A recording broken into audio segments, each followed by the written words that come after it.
The No Nonsense Roundtable. It's a weekly show broadcast on Rochester, New York's 50,000-watt iHeart radio station, News Radio Wham 1180. The host, Dom Geneva, interviews guests from all walks of life, all with amazing stories to tell. What you are about to hear is a recording of a previous broadcast with limited commercials. Now, here's host, Dom Geneva. Well, welcome everybody to another edition of the No Nonsense Roundtable. I'm Dom Geneva, your host, every Saturday here, 10 o'clock. And all the prior shows are on NoNonsenseRoundtable.com. Now, we're going to be going into our 7th year, believe it or not, and there's 300 and something shows. So there's got to be something that you like there. So go on to NoNonsenseRoundtable.com, or I have a YouTube channel, which is really kind of cool.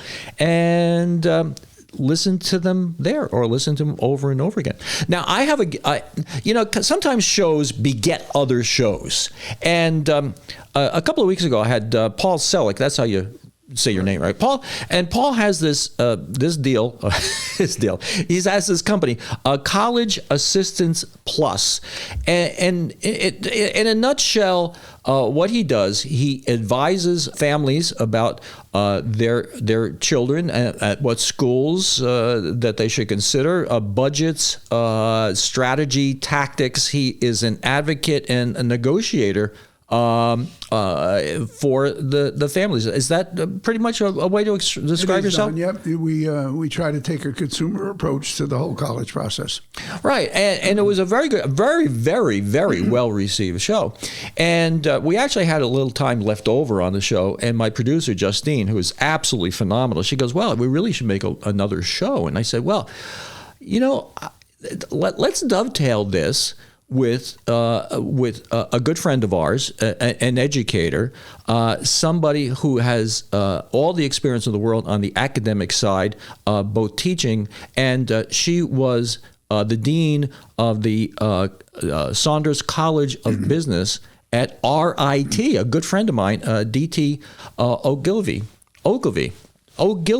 It's Ogilvie. I always get that. You're not the I don't. I can't learn anything. But anyway, getting back to it, and DT and I met each other at a friend's house years ago, and it was for a luncheon, and we were sitting across the desk from one another, the lunch table, and we start discussing academics, business philosophy, the way the kids are learning now, what they are learning, what they're not learning, what the culture is, and we started completing each other's sentences. It's really cool. She wrote a book about creativity, and we have a lot in common with there. And I thought that pairing the two of you up would make a very, very interesting show. And from that, DT, thanks for being here. I'm very happy to be here, Don.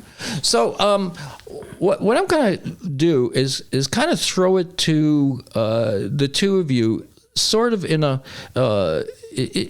very soft way. I mean, the college experience and paying for college these days has become a mystery and a challenge for families. And the expectations of the kids that you're teaching are different than they were years ago, and the strategy and tactics of getting into a college and paying for it are challenging, to say the least. So, Paul, you were saying before about the difference in college debt now as opposed to years ago. I mean, let's stop with that, because there's some things we can all agree on. I mean, this is damn expensive now. Well, it is. It's interesting, because when we all look at the culture today and the economic challenges that people are faced with, that doesn't seem to spill over into the college world. And a representation of that is, when I started the business 20 years ago, there was $200 billion in student loans. Today, there's $1.8 trillion. But the difference is, when you were in the car business, Dom, if somebody leased a car, they knew they had to make an $800 a month payment for 3 years or whatever it was. People don't look at college debt that way, because first of all, it's unlimited debt. I mean, you can borrow all the money you need to send your son or daughter to college. And it's not coming from the college, it's coming from the federal government, which is the taxpayer. So there's a real mystery about the whole financial perspective of colleges and how it all comes together. But you and I know as consumers, and DT, I'm sure you understand this as well. If you don't feel the pain of paying for something, it's not real debt.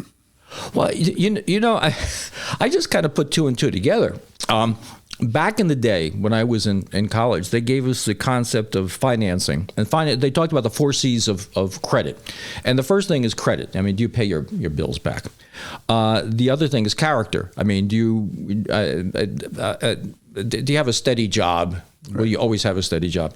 But the other thing is collateral. When you borrow this money, there's no collateral. No. There's no collateral. You're just borrowing money. There's nothing you can sell. If you borrow money on a car and you have to sell the car, or at least hopefully you have some collateral in the car. But the other thing is capacity.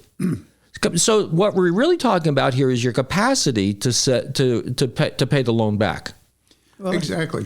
I think go ahead. The pain is not felt while you're getting the loan or while you're in school. It's felt after. Right. Because now you spend the rest of your life, or at least a large portion of your life, depending on the amount of your debt, paying this debt off.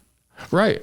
And which takes a big chunk out of your ability to live as well as you might live. So DT, now you've been teaching for how many years? Over 20. Okay. In 20 years, tell me, is it a case where we've been soft with our children and telling them they can do anything they want to do, and you have people in over their heads, or is it just that the students' expectations are different than what they were years ago? I mean, give me a little thumbnail on this whole thing. It's rather complex. So you have several different things. We're taught that in order to live the good life, you have to go get a college degree. So that's one thing. The other thing is that parents often have aspirations for what type of schools or what schools their children should go to, as opposed to looking at the child and seeing what's best for the child to go to. And you have this notion that if you don't go to college, then you're not really intelligent, you're not really smart, you're not going to do well. And so all these things come together, and there's more and more pressure. I think in the past, I don't know, maybe 30, 40 years ago, 50 years ago, college was not necessarily the route that people felt everybody should take. You could go into the trades. You might even have a family history of people being in a certain occupation. But now college is viewed as you have to go to college. You have to go to the best college. And hopefully you'll be able to get a great job, and it won't matter so much what your debt is. You can pay it off. Well, I remember, Paul, you were saying, too, that one of the things to consider is that if you're getting a degree in certain disciplines like psychology, an undergraduate degree in psychology doesn't do very much for you, right? Yes. But then there's what discipline should you go into? And so business seems to be the one that everybody gravitates toward. And I encourage students that even if you're getting a degree in psychology or art or whatever, you should know something about business so that maybe you start your own business, or you know how to manage your money better, you know how to manage your career. So there is something to say for having some sort of business education if you're going to go to college. Well, Paul, you were talking during the first show that there's a college that gives a degree in puppetry. Yeah, this was a cancellation of a major in West Virginia University, DT, and it was puppetry. But DT makes a great point. Just let me make this point. If you had a 16 or 17-year-old, we were talking about some young people, and you were taking them to Las Vegas, and you said, I want you to bet all the money you can bet, and you may win. That's somewhat of what happens in that world that DT just described. You got colleges marketing to high schools to get the smartest kids in the best colleges, one. But two, a student doesn't know what he or she wants to do. Right. What 17-year-old knows what? And in reference to that, 40% of students graduate in 5 years with a 4-year degree. That says they didn't know why they were going to school to begin with. Oh, I get that. There's also probably the proliferation of courses. Oh. So that, people the average now is a 6-year degree. Mm-hmm. Yeah. So students are in college 2 years more than when I went to school, and that's the average. A 6-year degree? 6 years. Oh, my Lord. That's the metric that we use, as opposed to the 4-year degree. Yeah. The other thing is that oftentimes kids don't know, but their parents want them to go into a field. They want them to be a lawyer. They want them to be a doctor, that type of thing. And so there's that pressure on students. And oftentimes I've had students who started out saying engineering and realized engineering's not for them. And we're going to talk about that right after this break, because that's me. Well, it's everybody, really. Yeah.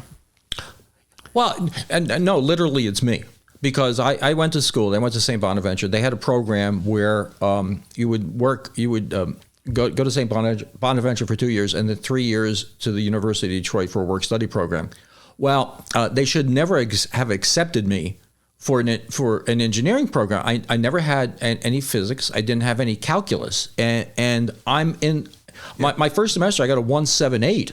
I mean, I was totally unqualified for that. Now, it kind of worked out fine because what I did is I switched to business, and I was a station manager for a radio station. I got us an FCC license. I managed a bunch of kids and whatever. So the practical experience I got was from the extracurricular activities. And believe it or not, I used to go down into Olean and sell radio time and write ads. Kind of was an important thing in being a car dealer, right? But those are the things that you don't consider sometimes too when you're picking a college. What other things can you do and take advantage of, right? What we do to address that, we mandate that our clients speak to somebody who represents the profession they aspire to go into. Mm-hmm. That's really important. And nobody does that. To me, that's more important than a guidance counselor. Yes. Don't you agree, DT? Yes, definitely. You know, if you're going to be a lawyer, job, they need a realistic job preview. Exactly. We think it's really important. So you're saying that, these, I guess to make a car analogy of it, you're saying they're buying the car, but they're not test driving it first. Exactly. Right. And their aspirations are different. I mean, do you see that, DT? Do you see people, whose parents are lawyers, and so they have to be lawyers, or their engineers have to be engineers, and whatever? Yeah, do you see that? Pressure. And they're trying to please their parents. Right. The parents are putting inordinate pressure on their kids, and in a whole bunch of different ways. That's really detrimental to their kids' growth and development, and happiness, enjoying life. Well, you and I talked about that a while back, yes. And when every once in a while, DT lets me come in and talk to the kids, which I enjoy tremendously. And one of the things is I try to tell them that what do you want out of life? What are the different things you want out of life? If your motivation is just money, you're never going to have enough. So what do you want to do? The poignant question we say to ask anybody is, if you had your life, you're interviewing now as a 17-year-old with a professional. If you had your life to live over again, would you become an architect? Mm-hmm. And you know what? About 30% of people say, no, I wouldn't have done it this way. Right. That is so valuable to a 17-year-old to hear that. Yeah, and I have to tell you, the thing is that the thought that they're signing up for something but really not knowing what it is. And you're exactly right. At 17 years old, you really don't know. Yeah, some people have straight lines in their lives, and some people have had crooked lines. But see, what kids should be having the opportunity to do is to experiment, if you will, try different hats on, see how they resonate with those hats, and actually craft a career that's a career for them. And it may be a zigzaggy career. They may create some kind of new career. Now, when you're teaching, can you tell when somebody first starts your class if they're going to make it, are they getting it, or are they there sort of like against their will? I mean, can you tell? Some kids take a class because they have to. Okay. And some kids take a class because they want to. Oftentimes, kids who are taking it because they have to find out, no, I really like this. I want to. I'm learning something. Mm-hmm. And so the goal, I think, of us as educators is to excite that wanting, that desire to learn, to know more. Well, I notice when I give a talk at one of your classes, it seems like there's somebody with light in their eyes that understands what the heck I'm talking about, mm-hmm. and there's somebody they're looking at me like he couldn't even get into RIT. Why does she have him coming and talk to me? Mm-hmm. He doesn't seem like he's that or all that articulate or whatever. And there's always that one. You know, there's always that one that gets it, and you can tell by their enthusiasm with it. But well, Don, that's one of the reasons we recommend, if you don't really know what you want to do, go to a community college for a semester and take gen ed courses. Yep. Get your feet under you, and then you'll be more prepared to make a salient decision to where you want to go. That's really, I think, as DT mentioned, so many people jump into the water not knowing how to swim. And like you experienced your frustration at St. Bonaventure's. That can be very expensive. You know, when you went, it was probably $14 a credit hour. I'm kidding. But no, now you're talking about big money, right? I told you about the California family that we're helping. $93,000 a year for NYU. $93,000. Boy, you can't afford to make a mistake. So now, DT, when you're teaching these business students, you have kids that are taking business courses that are not business majors, obviously. Yes. Okay. Now, are they picking that out themselves, or is that a part of a program where they need to take some business for something else, or is it how does that work? Yeah, some people, as part of their program, have to take some business courses. Some people are taking a minor. Okay. Some people are taking business because they are eventually thinking of having their own business, so they want to get a little bit of business under their belt. So it's a variety of reasons. There's no one reason, except for people who have to take it because it's their major. Well, I mean, here's the thing. Is there a propensity of these, a lot of these kids to have unrealistic expectations of what their success is going to be? I think that, you know, they see these young guys that made these millions and millions of dollars, and they're building buildings on your campus, and they want to emulate them. But then, quite frankly, some of the students I talk about in the Saunders School of Business. Now Phil Saunders used to be a customer of mine, and he comes in his jeans. He's just a regular guy. He drives a regular pickup truck, and they don't know who he is. Right. They have no comprehension that this guy started from nothing, and it wasn't his academic credentials that made him as successful as he is. Yeah, I think the students know, and the business students know, but if students are coming from a different college, they may not know, although we have a big display talking about Phil in the main lobby. But I think students oftentimes do have unrealistic expectations. For instance, they're more concerned with getting a grade than learning. Mm-hmm. You know, I have to get an A. I can't get an A minus. I have to get an A. Right. I can't get a B or a C, and I don't necessarily have to work to get it. So we have students who think they should get the grade, the A, whether they did the work or not. In fact, you know they didn't do the work. I might have a conversation with them. No, you didn't do the work. If you don't do the work, you don't get the grade. And yet they don't do the work, but want the grade. Can you tell when the parent is helping them? Sometimes, yes. and now we have artificial intelligence. Yeah, can you? AI, touch on that. We can often tell, but until we can prove it, what can you do? Yeah. You know, we ask students, you know, to be honest. Although cheating is rampant in college, I had a colleague whose expertise was in cheating, ways students cheat, that whole thing. Students cheat, but then when they get out into the real world, they can't do anything. And Dom, what DT said about AI is so profound. The colleges tell us we don't believe the kid writes the entrance essay anymore. Mm-hmm. It's all AI, and you can almost interpret it. Or they hire somebody to write it for them. Exactly. Well, one of the things I want you touched on before on your last show about applying to colleges is the fit of the college to the kid. And I was recounting the story of a college that we visited, and they had maid service and they had all this gourmet food and everything.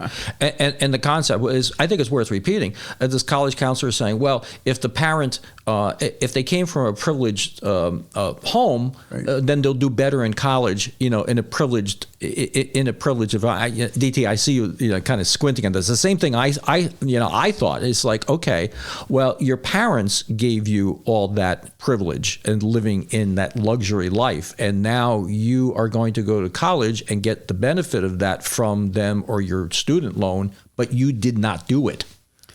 Yeah. I've had students, particularly from other countries, who I had a student tell me I never had to lift a finger at home because they have people doing everything for them. And then they came to the U.S.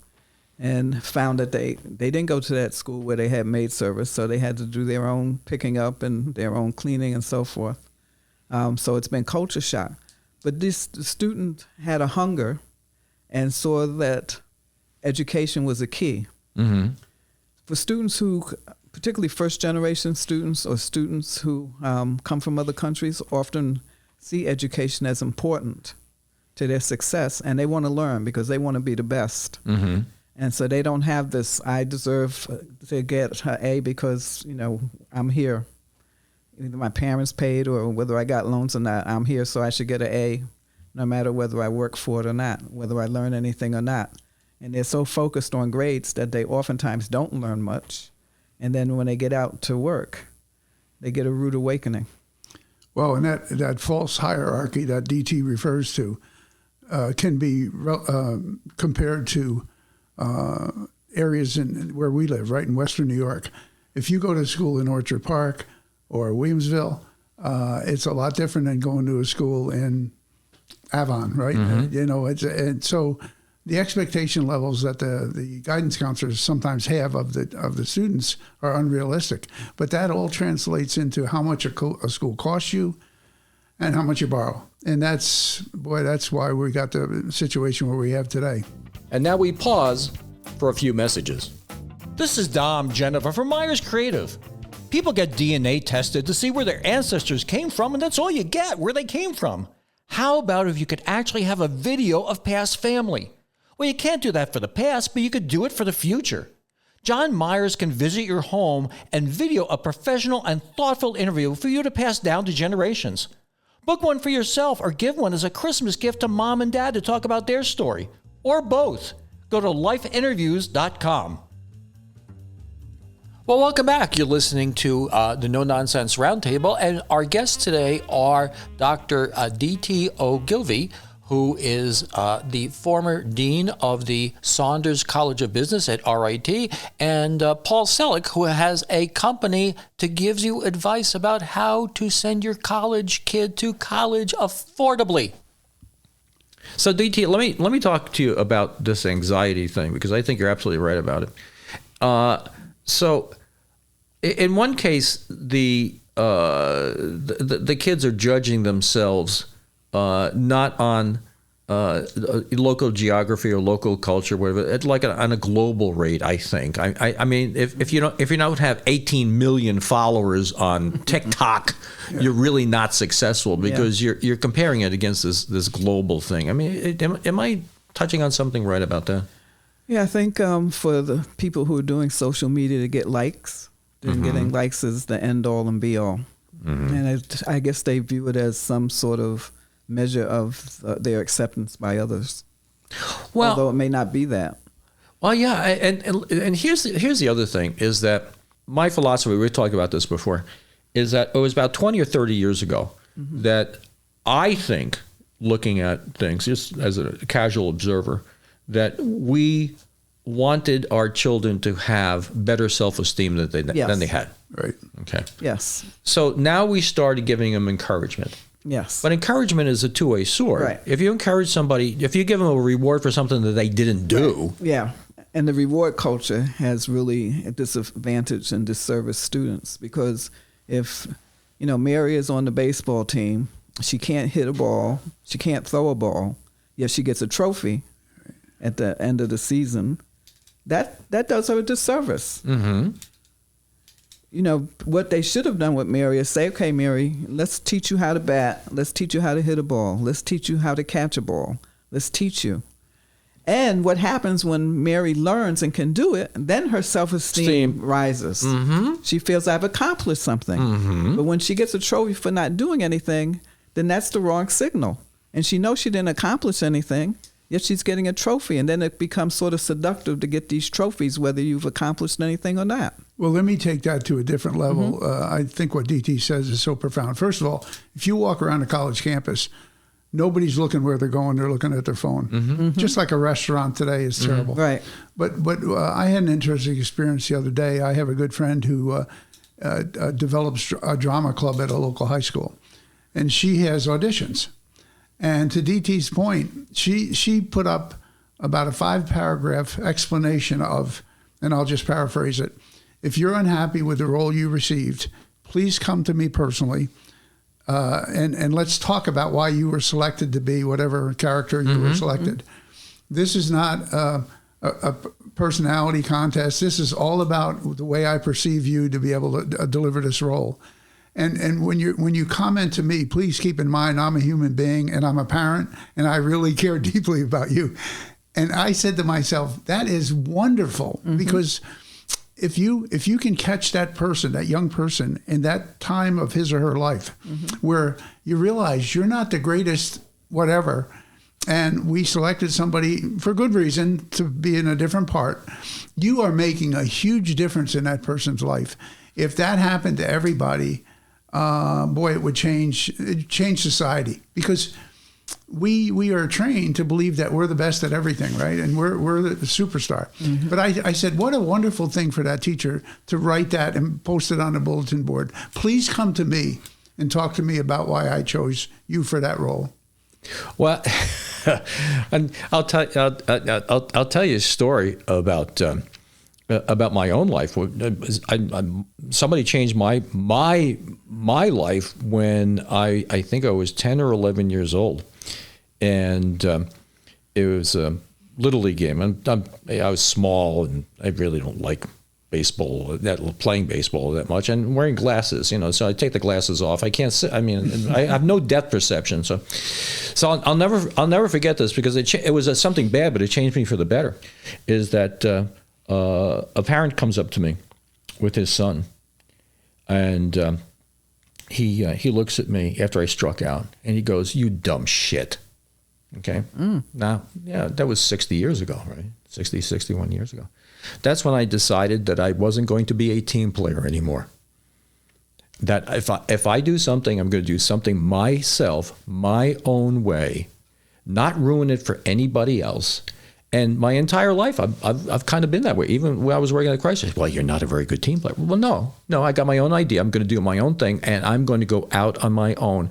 And we wouldn't tolerate that these days. I mean, it would be like, it's like, yeah, mom and dad, I get over it. The guy's a jerk, and Don, whatever. Think about if you read that from a friend on your smartphone, with no background, right? Yeah, that's what destroys people. I think, it's like DT said, people are looking for likes. Yeah, but there's a certain amount of get over it. It's like, just because you fail doesn't make you a failure. Well, we talk about that all the time. Right. I think there's going to be a time when people are going to identify as crawlers. I'm sorry. My child cannot walk. He's decided that from now until forever, he's just going to crawl. And you have to have the car adapted for crawlers. I mean, right. But parents put this pressure on their children not to fail. Right. Without realizing that it's through failure you learn. Right. It's through failure. It's only a failure if you stop or you don't learn anything from it. Right. But if you continue to learn from it, then you pile up the failures faster and faster, learn more and more. Yeah. But to put this inordinate pressure on this child that you can't fail. Well, parents look at it as a reflection oftentimes of themselves. Well, but that's in your book. I mean, you talk about now. The nice thing about your book that I can really relate to is you use the metaphor analogy of cooking. Because some people follow a recipe, half a teaspoon of this and this, and some people look at like I cook. I look, I know what they're trying to do. Okay, they're putting marjoram in there. Okay, not margarine, but marjoram. Oh, I got that. And then you take it from there. And sometimes when you do the recipe, it comes out damn crappy. But that's how you learn to make something. Or you have an instinct of what ingredients you should use for something. Yeah. And you create a new dish. But can you teach that? I mean, I know you wrote the book on it, but you could. But what is a critical thing? You can teach people how to unleash their creativity. You can teach them techniques that can help them to apply to something to elicit creativity. But as I said, people are innately creative. You just have to get out of their way. Well, there are also some professions where failure is part of the process, right?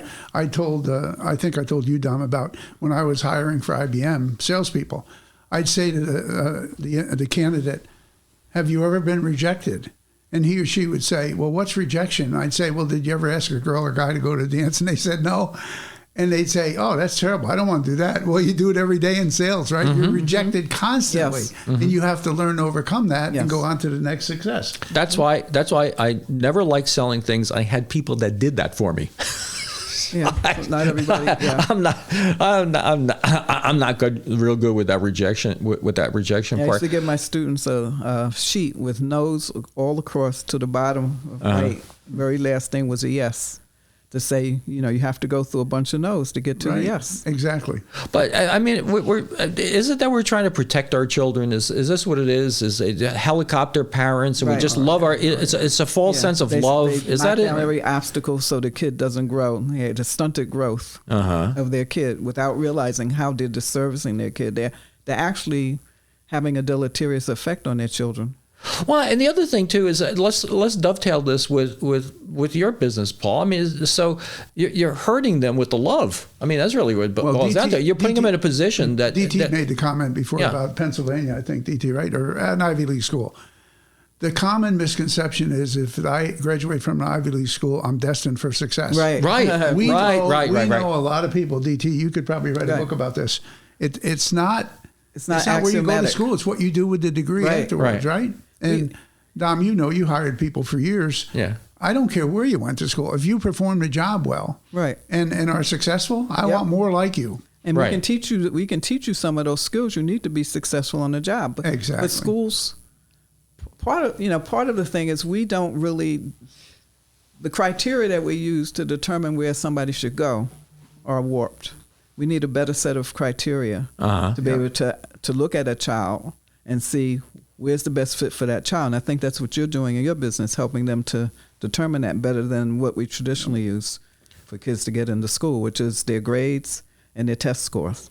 Well, when I was working for Chrysler, I had a bunch of road people working for me that would call on dealers and whatever, and we used to force rank our employees. I thought this is damn brilliant.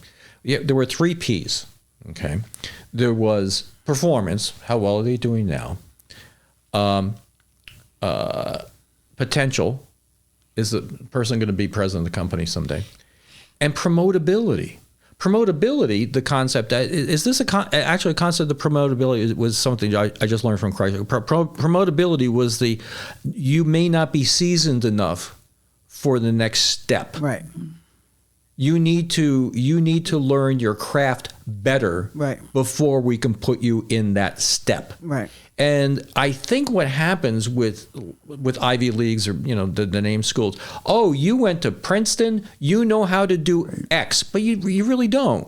We fired a guy, Southland. I didn't fire him. The company fired this guy. They hired this guy from Harvard. He had gotten his degree at Harvard, and within 6 months he was gone. He was fired because he couldn't do the job. Right. He might have had all A's on his transcript, but there's a difference between having an A and earning an A. Yeah. There's a difference between having an A and having knowledge and skills. Right. And maybe even coming in, there's a hubris oftentimes that people have because they went to a certain school that's not warranted. Yeah. And that gets in their way. Well, there's maybe we change the subject a little bit here. There's an old hubris and there's a young hubris. The young hubris is the guy that says, "Oh, that guy's just an old fart. He doesn't know what he's doing. He's been here since 1967 and whatever." And then there's the old hubris that says to the young guy, "Well, you don't know what you haven't been through any of this. So you don't know what the real world is like." And so somewhere in there, you have to be able to dovetail that to get a cooperative relationship from young and old. But there's also the hubris of attaching a degree or a brand to yourself that supposedly makes you better than everybody else. But you're not. Well, I think we see the difference right now in the nomination that the president is making.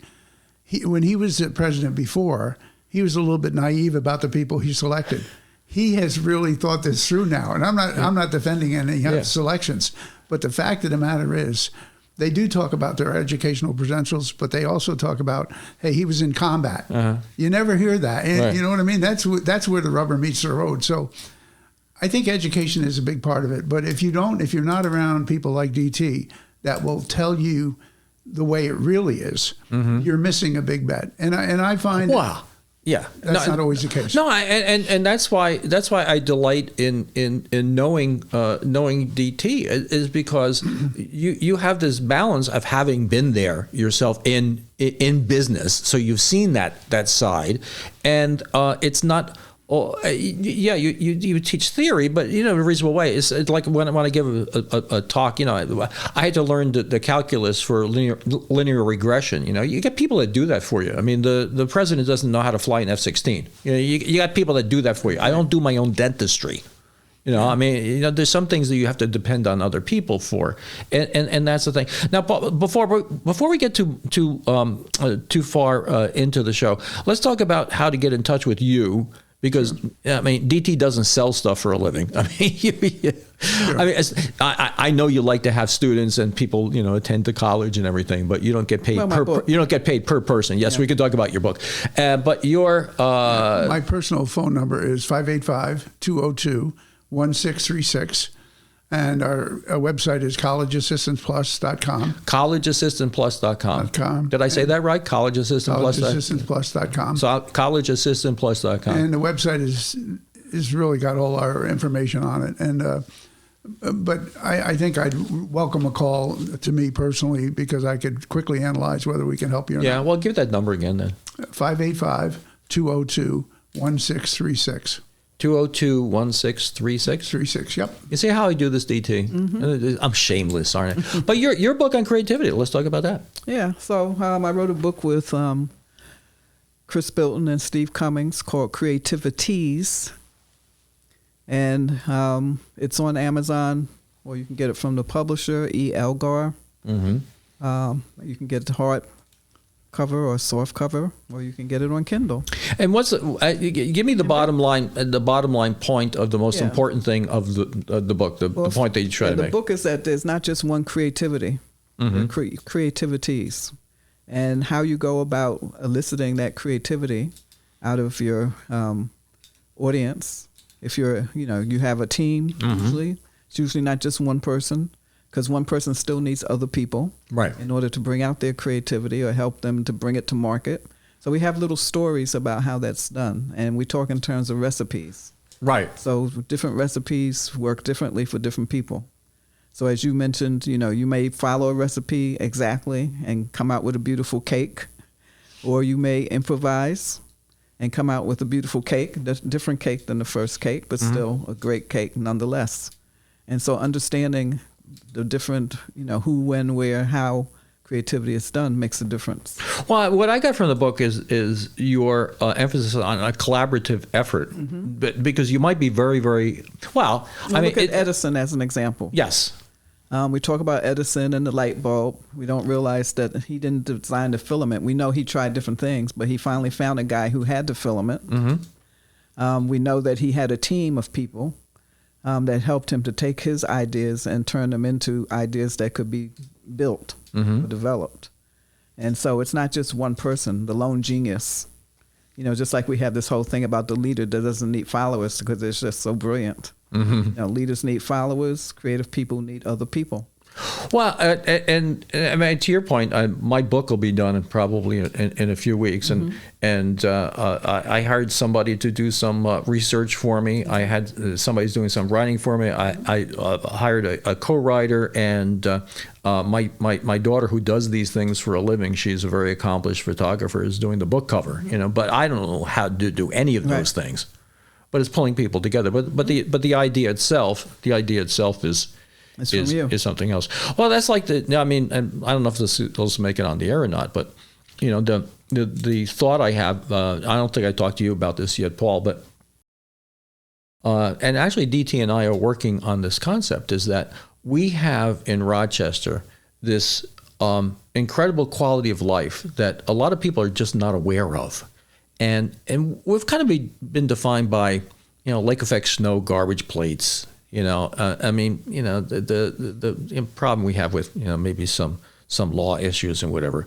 But the thing is that when you look at Rochester, we have a wonderful quality of life that a lot of people outside this area and people even here are not aware of. Culturally speaking, you have you have these. You have the Eastman Theater. You have the West Her Theater. You have Jiva. You have the National Museum of Play. You have a Jazz Fest. You have all these festivals going on, and you have property values that are reasonable. You have lake. You have things to do in the Finger Lakes. You have schools. Now, granted, some of the schools in the city, need some work, but we have a rich culture. And in music, the Music Hall of Fame. I mean, you take these people that have been in the hall, Cab Calloway and from years and years ago, and Gene Cornish. And what we need to do is we need to think about how to use this to our advantage. And so I came up with an idea, and it's on the website right now. I made this website. It's called RochesterHonors.com. And Rochester, we're just putting our toe in the water, seeing if we can do something to brand Rochester using a different strategies and tactics. And one of the tactics I think would be to have like a Kennedy Center for Rochester. So, I mean, you can be in the National Rock and Roll Hall of Fame, and you can be in the Kennedy Center. So why not have something that pulls this all together? So we can say, maybe, like the name that came off the top of my head is, Rochester, Tech City, and Tech Hub, and all that jazz. To explain to people that we have this culture that would compel them to put us on their selector list when it's not only someplace they're looking to visit, but someplace where they're looking to live. I have a neighbor of mine who got transferred from, I don't know what company he works for, but he got transferred, a younger fella from California, and you see this house that he has over here. He says, "Oh my God, I didn't realize it was this nice." And you've experienced the same thing, right?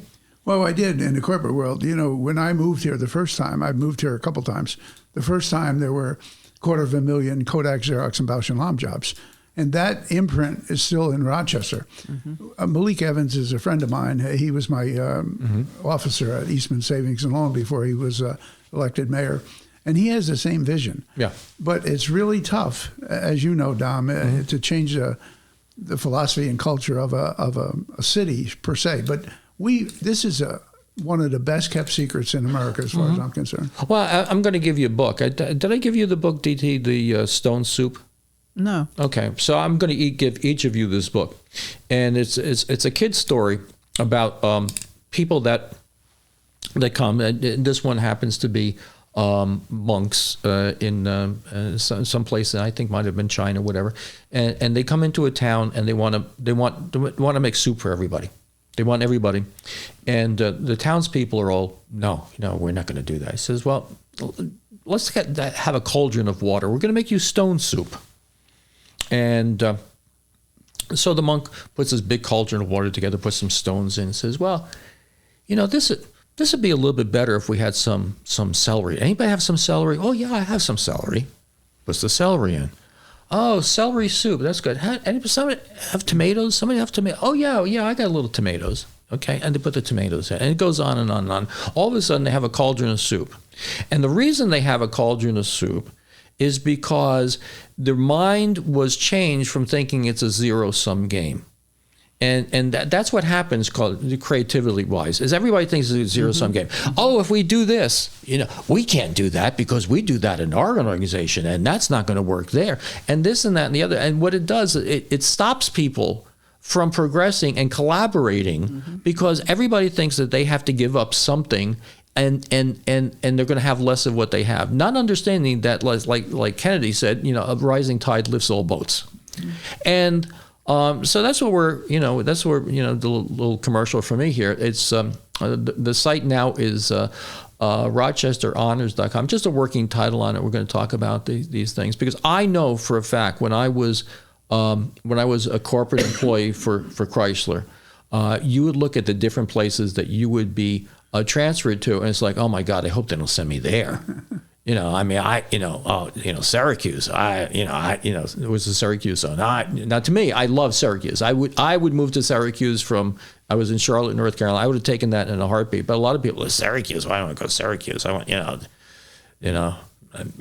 someplace else. But anyway, but that's the deal with this with this concept that we have a culture. We should make a big deal out of it and draw some attention to ourselves. And I don't think it's going to cost anything to do that. And whether you call it tech hub. And all that jazz.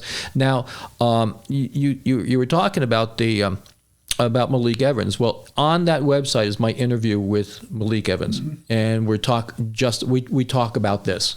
We talk about this concept because what Malik said, and I think this is a brilliant way to look at it. He said we used to be a company town. Now we're a town of companies. Right. Exactly. And you, DT, you know more than anybody that RIT and the culture and the innovation and the propensity for the younger people to network with each other is an incredible asset. Mm-hmm. So let's do something maybe to get college students to stay after they graduate. Right. Yeah. It even goes in. The mayor was even saying it goes on to the restaurants and the other culture we have. So, well, one of the things we've done to further that, what you're talking about, Dom, we extended our services to helping people find jobs, because the average, at least our experience is, a college or RIT being an outlier in this regard, they really market students. But most colleges leave it to the students' volition to find a job. And that's so unfair because they're coming out of an educational environment. They have an educational resume, and many of them haven't interviewed, a formal interview. So what we do, we change their resume to a marketing resume. We teach them how to interview, and then we set up interviews for them. I can't tell you how many people I've placed at L3 Harris. They're hiring, and they want people. But you have to have somebody put a foot in the door, to interview, and so we train them to do that. That's the whole end goal of going to college. That's what So colleges or people think that the student is the customer for the college, but it's not. It's the employer. No, and we oftentimes go overboard in pandering to students, as opposed to realizing that's not helpful to the student. We have to prepare those students to meet those employers and get those jobs. So I offer my students doing their resumes, because the resumes that they bring to me, even if they've had help, are terrible. And they're educational. Okay, but not even educational. They're just poorly done. So students will come to me and say, I just got a thing from a student. I got this internship. Thanks for your help. I also tell them about how to, and I've not done it as much lately, but how to interview, because it becomes important. But I also teach them, if we have visitors, what you should do and say, so you can get on get an opportunity to meet with that person. There sounds like there's something fun in there. Tell me, what is a bad resume? I mean, what have you seen in some of these resumes? There's got to be some stuff in there. This is some basic things a resume needs to do. Number one, it's not a college essay. Okay.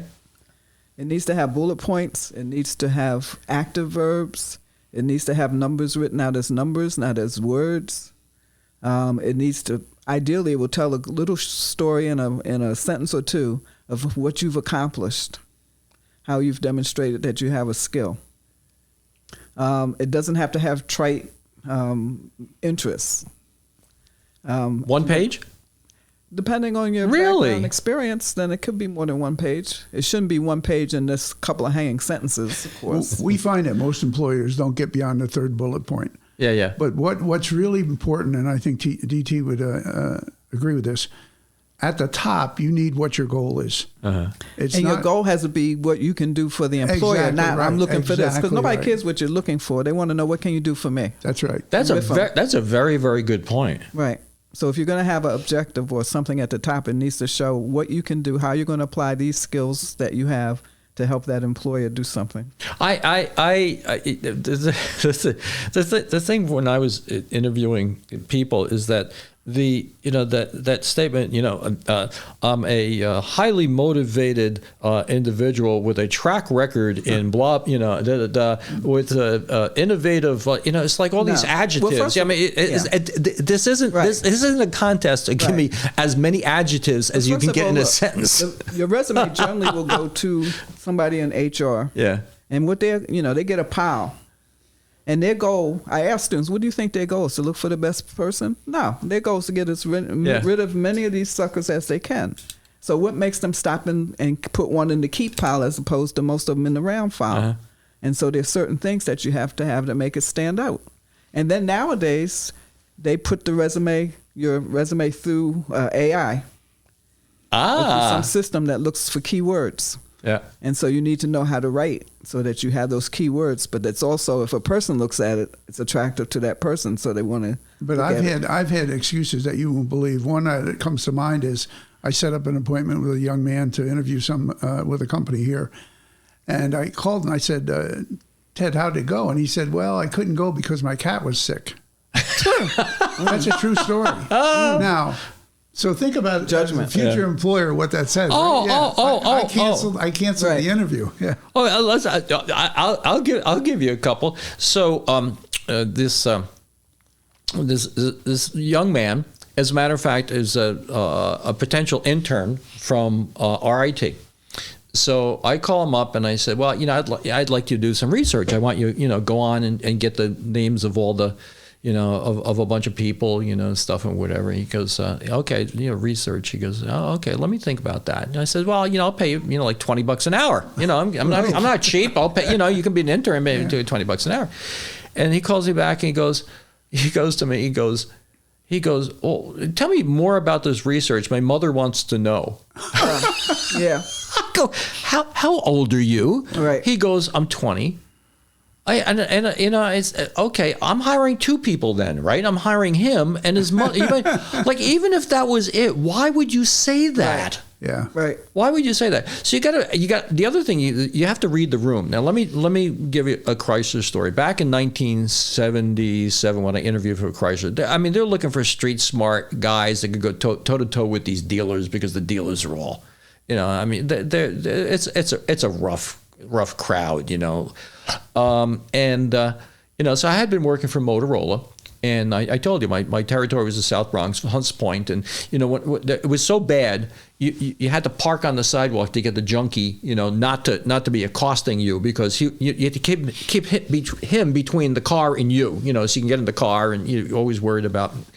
So and it was pretty rough. So I'm interviewing with a fellow.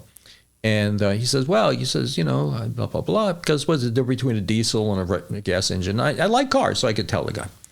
He goes, well, I see you're going for your MBA here, He says, it's very, very good. It's very unusual for us to have. He says, but, every once in a while you're going to have to get the car out of the field and, field car for one of the managers and get it cleaned. And I go, I don't care. He goes, well, you might have to change a battery. And I says, well, I don't care. He says, like you're going to be going and getting us lunch, every once in a while. I don't care. He goes, I don't understand it. He goes, am I going to have junkies that are chasing me for my money? He goes, of course not. I go, what the F do I care? The guy goes, you sit right there. I want you to talk to the next guy. Yeah. Because I knew exactly what he was looking for. He's looking for somebody that wasn't, that stuff didn't bother him, because that's the stuff you had to put up with. Let me tell you something. The car dealers in the 70s, I could tell you some stories, which I am going to tell you in my new book.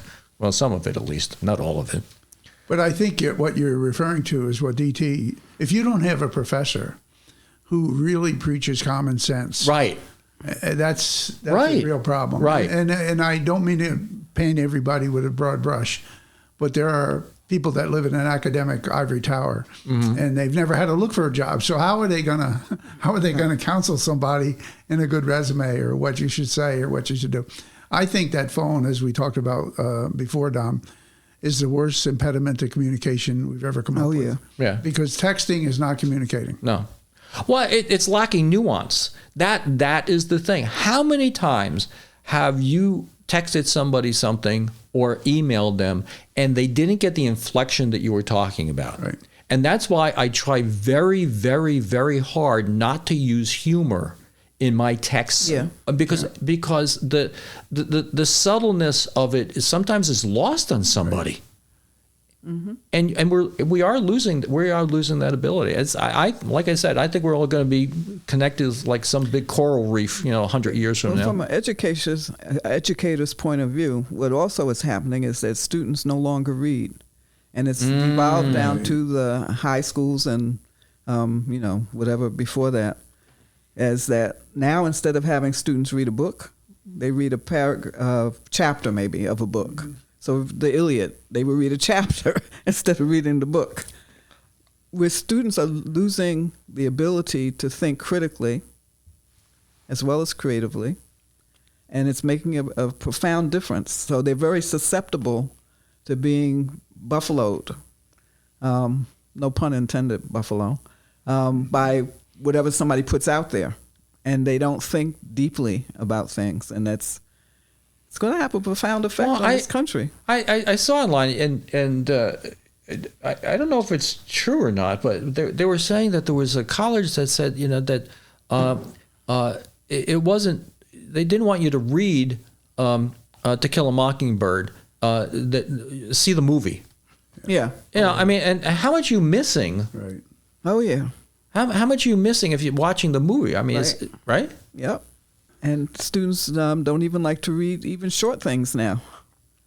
Oh yeah, I mean, if you flip to the phone and everything, I mean, they're encouraging you to do that with TikTok and the students don't shorts. Even watch long videos anymore. They want short things. Yeah. So we're pandering to this, I guess, instantaneous, bite-sized pieces of non-information. So I have to tell you, gang, we are heading toward the end of the show. So I'll let each of you, you can have a minute or two to say whatever you want. So start with Paul. Start with Paul. Well, first of all, it's been a pleasure to be with DT. I appreciate her wisdom. I guess one of the things I see, Dom, and it's not getting any better, is there's so much pressure on the high school guidance counselors to get kids into these colleges. It's like a badge of honor, right? Mm-hmm. So if I'm a guidance counselor in Greece or any place, and I get 5 kids. In fact, I think I told you this story when I went to my youngest grandson's graduation in Bel Air, Maryland. We're in Cal Ripken Stadium. We're sitting in the back. There's 300. It's a big class, 300 kids in the class. The principal comes out, and the first thing he says, the very first words out of his mouth, "Welcome everybody. We're proud of the fact that 31 kids out of this high school graduating class of 300 are going to Ivy League colleges." And my wife held me down because I wanted to scream and say, "You bozo, what has that got to do with anything?" Right. But that's the badge of honor that they display. And I think that trickles down to, where's my kid going? If a student is from a prestigious school and he or she says, "I think I'm going to take one semester at Geneseo or one semester at FLCC or MCC," they're looked upon like you're a loser. And that's so sad because, as DT pointed out, and I pointed out, many kids don't know what they want to do. So yeah, well, and that's an excellent point. I mean, believe it or not, is very analogous with the car business. I mean, what you're doing with the high school guidance counselors is that you're giving them commission or a spiff to direct something to somebody that may not be in their own best interest. But that is what you're setting up, whether it's done by a high school guidance counselor because they think it's a worthwhile and moral thing to do or not. You might be directing somebody to something that that ultimately is not in their best interest. That's a very good point, Paul. Well, when you add it into the financing part of it, right? I mean, if I send my daughter to NYU for $93,000 a year, and she really doesn't know what she wants to do, but she thinks she wants to be in New York City and all the accoutrements that come with that, versus take one semester and just kind of get your sea legs under you.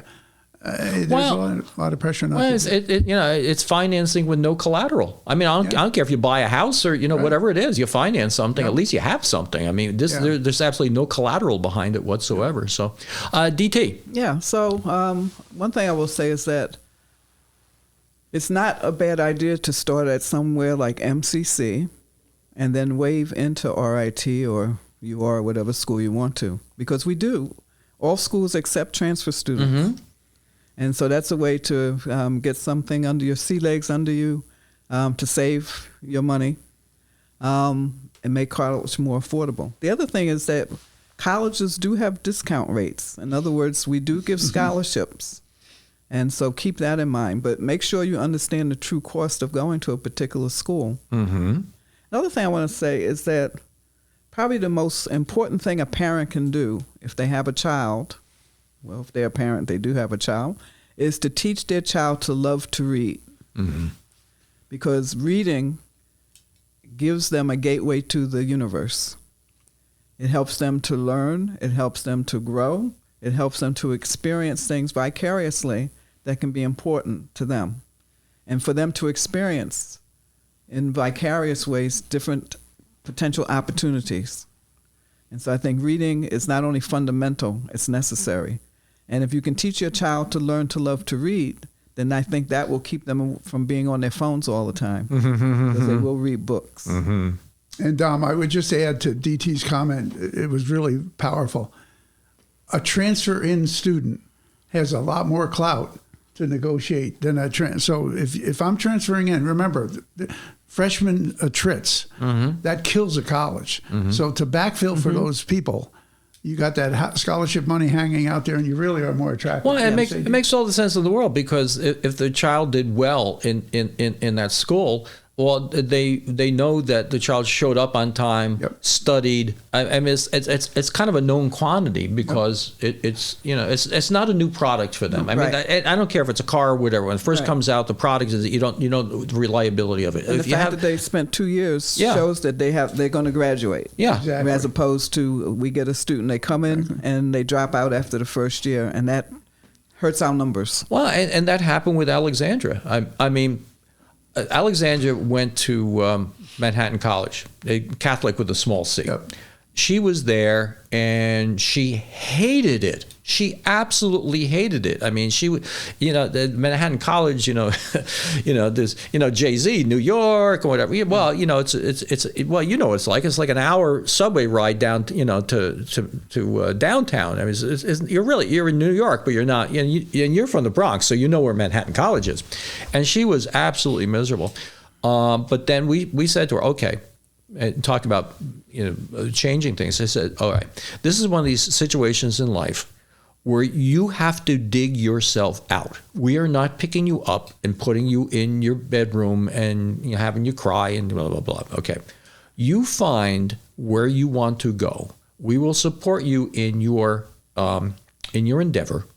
And she ended up doing that, researching, making her own arrangements. She went to RIT. She graduated a degree in photography, summa cum laude. She's doing photography now for the New York Times. So she just the other day she just had a spread in there about the Rockettes that she was in. She was in Radio City Music Hall, and she's taking pictures of the Rockettes and for the New York Times. She dug herself out. Yes. She dug herself out, which is important. And that's what I said to her. I said, I've been there.